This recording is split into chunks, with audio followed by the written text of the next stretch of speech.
నమస్కారం. City news కి స్వాగతం. ఈ రోజు ముఖ్యాంశాలు. సిజిఐపై దాడిని ఖండిస్తూ నిరసన.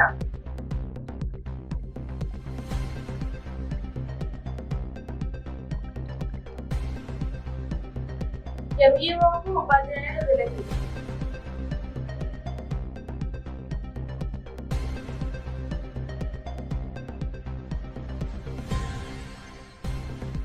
సూపర్ జిఎస్టీ సూపర్ సేవింగ్స్ కార్యక్రమం.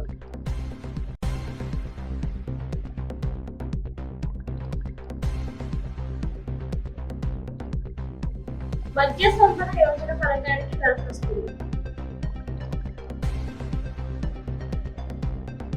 ఇప్పుడు కాసేపు ప్రకటనలు.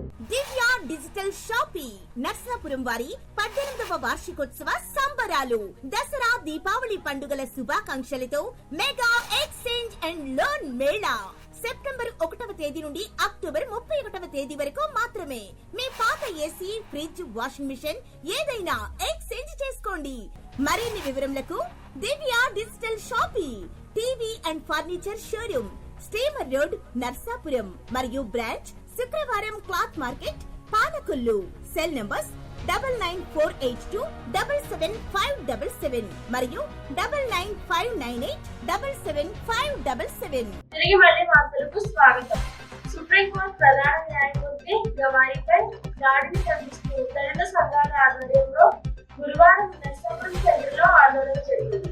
ఈ నిరసనకు న్యాయవాదులు, సిపిఎం ఎస్సీ నాయకులు సంఘభావం తెలిపారు. ఉపాధ్యాయులపై ప్రభుత్వం అదనపు భారం వేయడం సరికాదని గురువారం వ్యాప్తం సంఘ ఆధ్వర్యంలో ఉపాధ్యాయులు నర్సాపురంలో ఆందోళన చేశారు. విద్యార్థుల హాజరు, మధ్యాహ్నం భోజనం వివరాలు మాత్రమే ఆన్లైన్ చేస్తామన్నారు. ఇతర పనుల నుంచి ఉపాధ్యాయులకు విముక్తి కల్పించాలని డిమాండ్ చేశారు. నర్సాపురం పట్టణంలోని పలు వార్డులలో నియోజకవర్గ Telugu Desam party incharge Putturi Ramaraju super GST super savings కార్యక్రమాన్ని నిర్వహించారు. ఈ సందర్భంగా ఆయన పలు షాపులు సందర్శించారు. పిఎం మద్య సంపద యోజన పథకానికి విరివిగా దరఖాస్తు చేసుకుని సద్వినియోగం చేసుకోవాలని జిల్లా కలెక్టర్ నాగరాణి అన్నారు. బుధవారం ఏలూరు కలెక్టరేట్ లో పిఎంఎంఎస్వై పథకం అమలుపై జిల్లా స్థాయి సమావేశాన్ని నిర్వహించారు. ఈ వార్తలు ఇంతటితో సమాప్తం. తిరిగి మరో కొన్ని వార్తలతో కలుసుకుందాం. నమస్కారం.